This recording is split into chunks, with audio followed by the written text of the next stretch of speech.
Oklahoma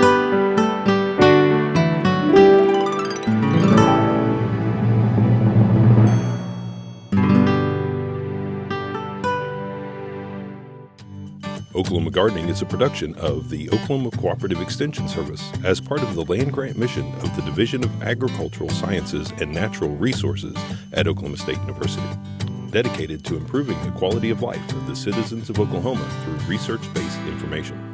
Southwood Landscape and Garden Center, Tulsa's source for great gardens, southwoodgardencenter.com, and the Oklahoma Department of Agriculture, Food, and Forestry, helping to keep Oklahoma green and growing.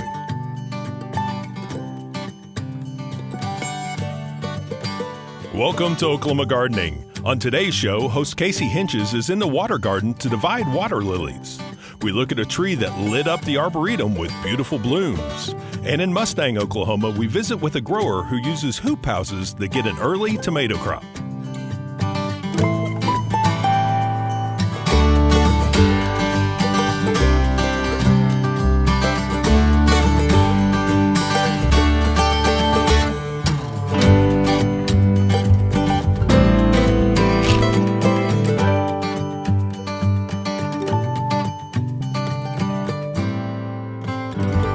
If you think your clay soil is incapable of growing anything, well, we've got the perfect plant that requires clay soil.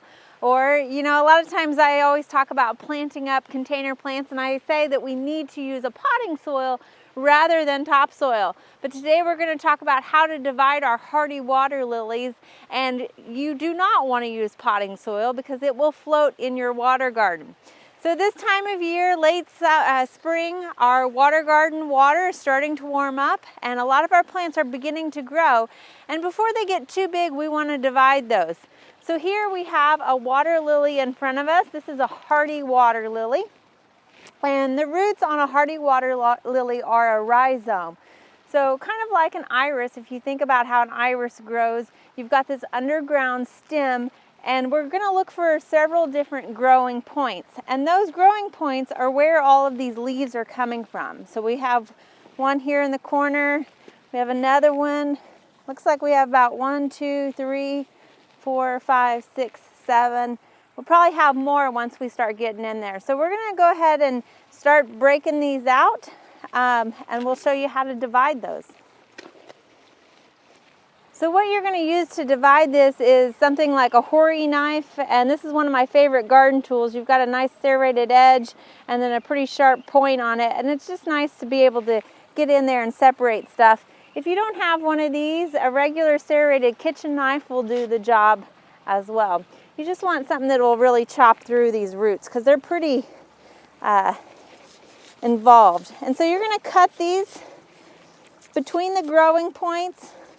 Almost like cutting a potato between the eyes a little bit. And you can be a little rough with it. You don't have to be too concerned. Now you'll see that this particular water lily was planted in pea gravel, which you could also use. The pea gravel sometimes is a little bit nicer because it breaks away from those roots more than the soil will. So you can see here we've broken off the rhizome. And this is our growing point right here. So this is the old growth. And basically this is what's taken up so much of this room is all of these are expanding and growing like this. And so as these rhizomes get bigger, it crowds the plant in the pot so there's less room for it to grow. So this is the point we're concerned with. And in fact, we're going to break that off even a little bit more. So now we have a smaller plant that we can plant up.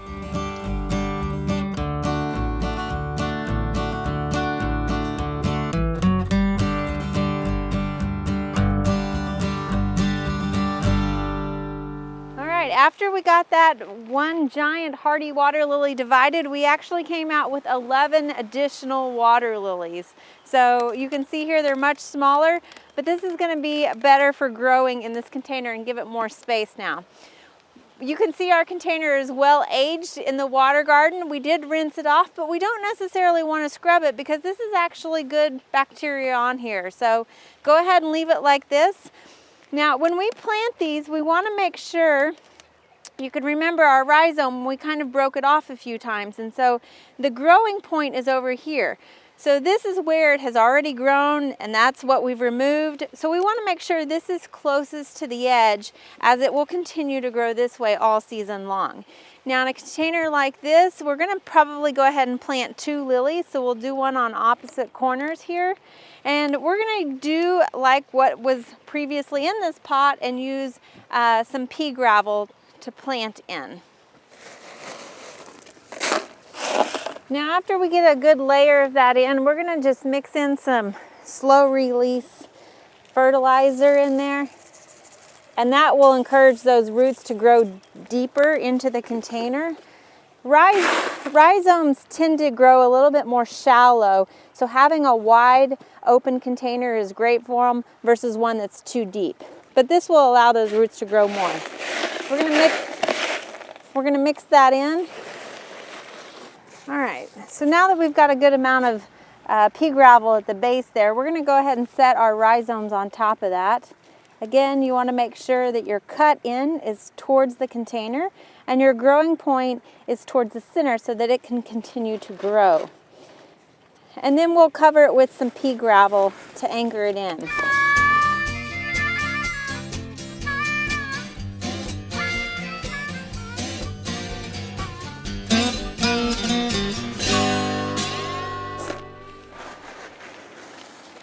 When we add this pea gravel, we want to make sure that we're avoiding those growing points to prevent any damage from them with the rock. Now this rock is going to anchor these in and allow those rhizomes to put more fibrous roots down into that pea gravel where we've mixed in that slow release fertilizer.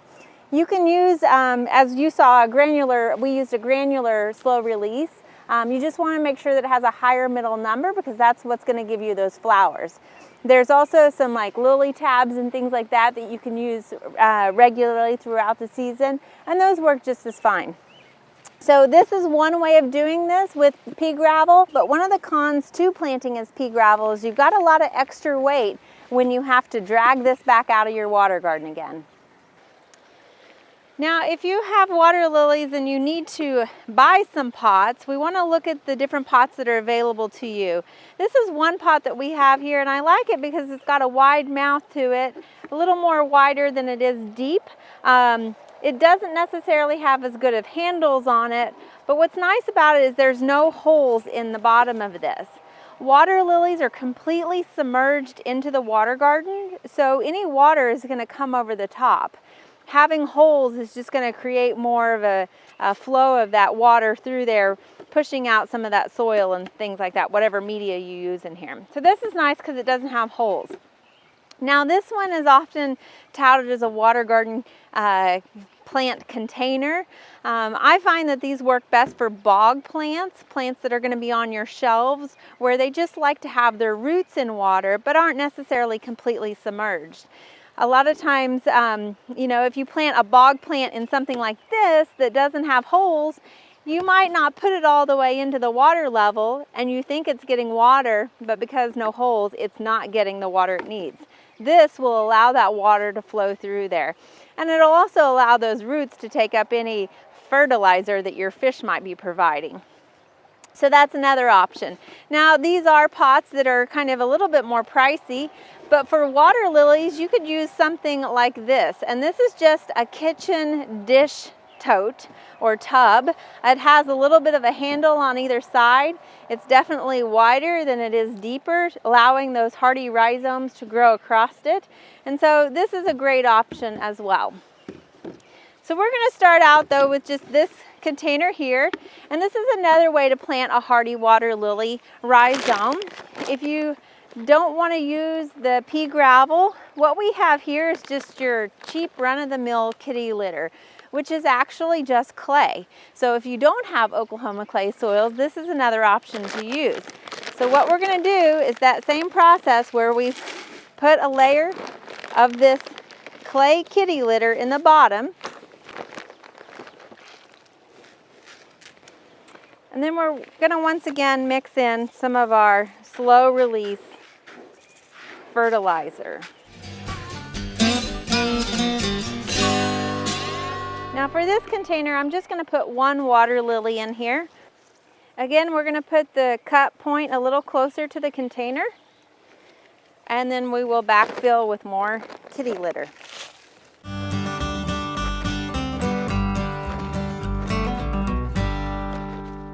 Now again, this rhizome's not rooted in, so sometimes they'll want to float out, especially as the pads hit the surface of the water. So what is recommended is really to just put a rock on that back side of that rhizome to help anchor it in. Now a lot of times if you have koi, the koi will want to dig around in these new plants too. So a lot of times people will put a whole bunch of larger sized gravel across the top, and that's perfectly fine to do. But you can also just get larger stones and set them around, and that will help deter those koi from digging around too much too. So this one's ready to go in the pond. For our next one, we're going to use good old Oklahoma red clay and a few other things that we might have laying around your garden. We all tend to have these black plastic pots that have holes in them, so maybe not ideal for our water garden situation because some of that soil can come out. But how many of us have grocery sacks laying around the house too? And this is a great way to recycle both of those. We're just going to put one of those plastic sacks down in the bottom as a liner for that to help kind of clog up those holes. And then we're going to fill in our clay soil. Now we're going to layer a little bit of our slow release fertilizer in here just because it's a little bit more difficult to mix in. The clay will actually help hold the fertilizer in a little bit better versus some of the other media that's a bit more porous and might allow that fertilizer to get into your pond. So we're going to add another lily here. We just have a single one. We're going to put in there, cut side towards the side and the growing point towards the center, and then we'll backfill again with more clay. The nice thing about this clay versus the kitty litter is it packs a little bit better, so it will hold those roots down more so than the kitty litter will. Again, we're going to go ahead and put a rock on the back side here just to anchor it down a little bit more, being careful to avoid that growing tip. Again, if you have koi, you might want to put a few more rocks in there just to prevent them from digging around. And this will be easier to pull these out when you have to repot versus having a lot of loose gravel in there. Now the trick to keep the soil from getting murky in your pond is just to slowly put it down into that water level. You don't want to just throw it in there too quickly because the soil will come up and make your pond dirty. But eventually it will settle, so there's no concern really in that. These are 3 great ways to plant hardy water lilies, and I hope one of them works for you.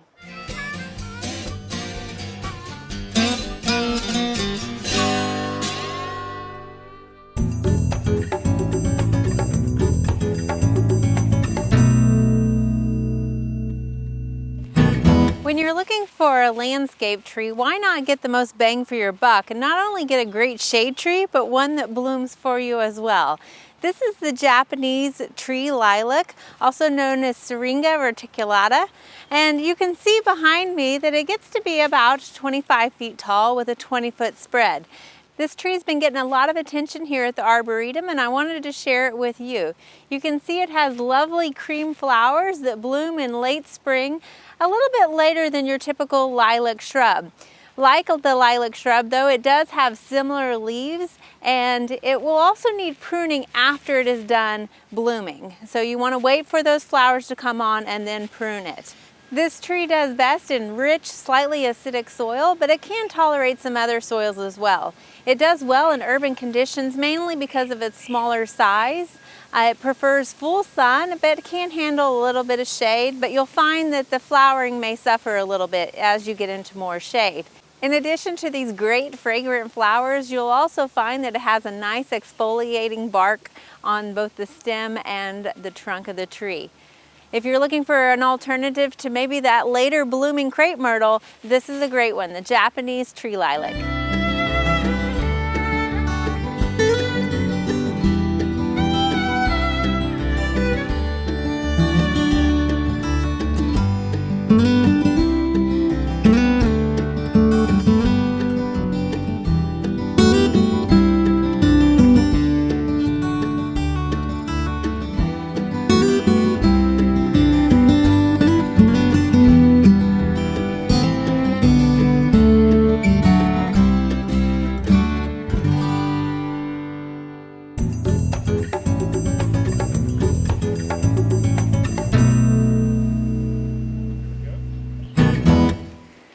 We are here at Buffalo Creek Berry Farm in Mustang, Oklahoma, and joining us today is Bobby Sloan Jr. And Bobby, you grow a lot of different vegetables here, but what all do you grow actually?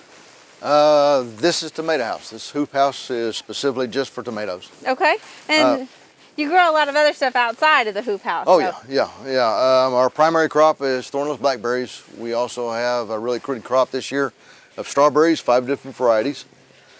We also do black raspberries, red raspberries, sand plums, and then on the vegetable side, we do squash, zucchini, cucumbers, okra, green beans, onions, potatoes, garlic, shallots. And we all know diversity is the key to success, right? Oh, yeah. Especially in Oklahoma. But here you've actually put some of your tomatoes under a hoop house. Right. Can you tell us why you might have done that versus planting them outside?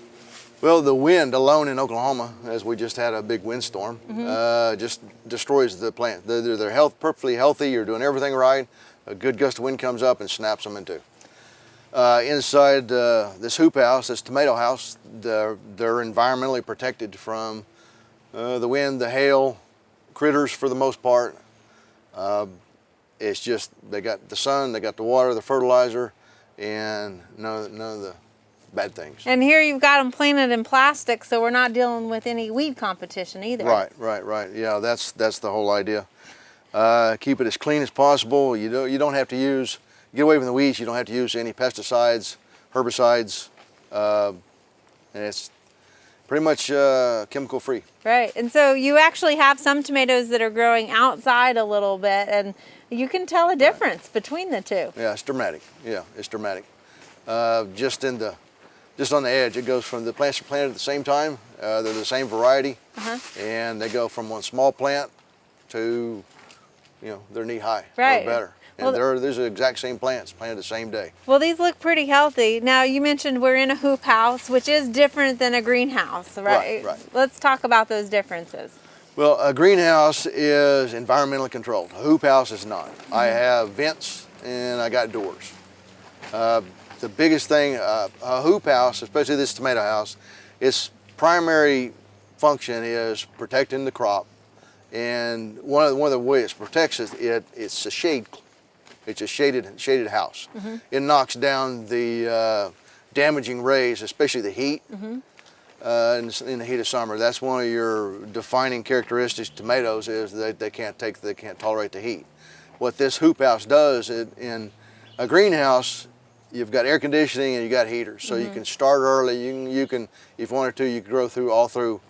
If you had the right grow lights and all that, you could grow through winter. You need a minimum of 10 hours a day of good sunlight for the plants to prosper. So you're still going to be growing in the regular seasons, except a hoop house. What it does, it extends your growing season out. You start a month to 2 months earlier, and you can last a month to 2 months later. Right. So you've dramatically increased your ability to produce produce longer season. It's a little bit more of a passive air control, temperature control, I guess. Right. Because you don't have electricity down here necessarily for controlling the temperature. Eventually, I want to put lights in there, some LEDs, and no heat admission. So you can work all day and night. Yeah, I work all night long. Right.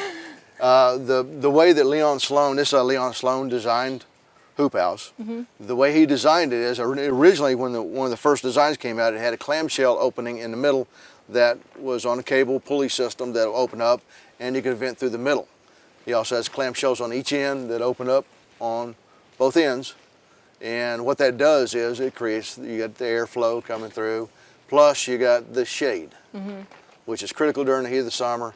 And if you got a cold night coming up like it has been here in early spring, I can go in there, hit a lever and drop both ends. And with this design, this specific design, this size, it's 151 foot long, 121 foot and then 15 foot for the clamshell, so 151 foot by 30. What Leon did on this design specifically is he put roof vents in. The roof vents themselves, what he's done is he's creating a draft type system like a chimney would. The heat is our indoors don't go all the way down. They go about halfway down. You got the heat build up inside the dome. Heat rises, right? Right, and it rises right through the vents. What that does is draw in fresh air from the bottom. So in the heat of the day, You got the heat going out and the cool air coming from down from ground level back in, so you don't have your greenhouse gases. You don't have you'll have plenty of fresh oxygen in here for them to breathe. And as we all know, airflow is dioxide. important for disease and mildew Everything and, about and it. that Sure. sort of stuff. Yeah, help prevent. keep the plants healthy. You don't have the hard wind flow that you would. We had 80-mile-an-hour wind, and Leon's design hand, or 70, 80. I snapped some trees just on the outside of this door. Yeah. I mean, I got a pine tree that just from the north side just got snapped in two. All the limbs got folded in. This thing was, I had the doors down and the roof shut, and I haven't found a single problem with it. It handled everything. It looks like it's been well built here for you. And, Yeah, it's brand spanking new. This is my first crop in it, so. and what I love about this farm is you're actually working with Rejoice Farms also. You all have Right. a great Yeah. partnership. Yeah, Harry and Dupree, you Rejoice share Farms. a lot of knowledge through that. I think that's Right. great. That not only are you learning from your season, but you guys are learning from each other's seasons as well. Yeah, we can point at each other and say, why'd you do that? Well- But yeah, Harry Dupree, he's great. He's a master at growing tomatoes, for one thing. I mean, he can come in here and said, okay, you're not trimming that up right. You need to trim that up more and use the cages more. And he's just a wealth of knowledge. And the best thing about Harry is that he's like Steve. He just gives his knowledge away free. And Leon Sloan, the people that I've been fortunate enough to encounter when I started doing this, has made it's the difference between night and day. Because both Leon Sloan, he'll tell you anything that you need to know. He's not going to keep any secrets from you. And Harry, he's exact the same way. I mean, he'll give you the shirt off his back. Having good resources is important. Critical. And knowledgeable resources as well. If you do your, the biggest thing, if I was to give anybody any advice, is look at your soil, look at your plant, and look at your water. Make sure you have all three. And they're going to do what you need them to do. The soil you do a soil test on it. In other words, do your research. Don't just go in and expect it to work. Start. You got to start small and take baby steps. Get a little bit bigger, a little bit. That's what I'm trying to do. And you learn And every Harry- year, yeah, right? Yeah. Yeah. And that way, if you do make a mistake, and you're going to make mistakes constantly, like me, then it's easy to fix. It doesn't cost you it doesn't cost you the farm, basically. Right. Literally speaking. Right, yeah. Well, if somebody wants to find some of your produce here at Buffalo Creek Berry Farm, where could they get that? Well, I'm at several farmers market, Mustang Farmers Market, Minco.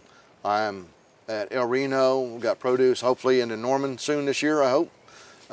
Also, Harry Dupree, he's at OSU OKC. And then your berries are you pick, so they can contact you? Well, not just the berries, the vegetables also. Okay. You can actually come out and pick the tomatoes. That's a work in progress on how I get folks in here to pick that, but all the vegetables are pick your own also. I've got any kind of vegetable you can think of with the exception of corn and watermelons. I haven't done those two yet. It takes too long and too much area. But everything else, the fruits, the berries, they're all pick your own. Well, thank you for sharing your farm with us. My pleasure. Glad to have you. Thanks.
There are lots of great horticultural events this time of year. Be sure and consider these activities when you're making your plans for the weeks ahead.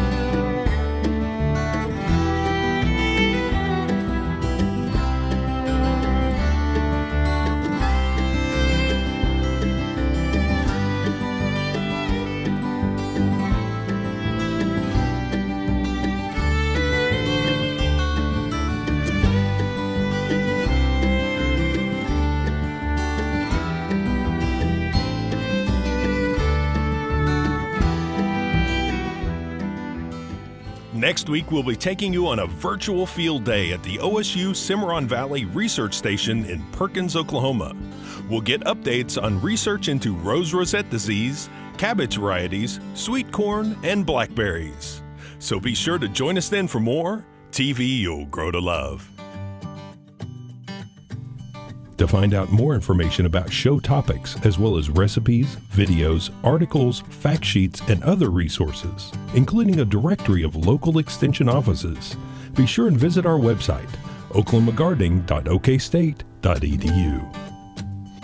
And we always have great information, answers to questions, photos, and gardening discussions on your favorite social media as well.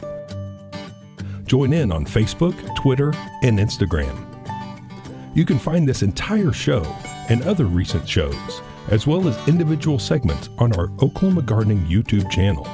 And tune in to our OK Gardening Classics YouTube channel to watch segments from previous hosts. Oklahoma Gardening is produced by the Oklahoma Cooperative Extension Service as part of the Division of Agricultural Sciences and Natural Resources at Oklahoma State University. The Botanic Garden at OSU is home to our studio gardens, and we encourage you to come visit this beautiful Stillwater jewel. We wish to thank our generous underwriters, Southwood Landscape and Garden Center, and the Oklahoma Department of Agriculture, Food, and Forestry. Additional support is provided by Pond Pro Shops, Greenleaf Nursery and the Garden Debut Plants, and the Oklahoma Horticultural Society.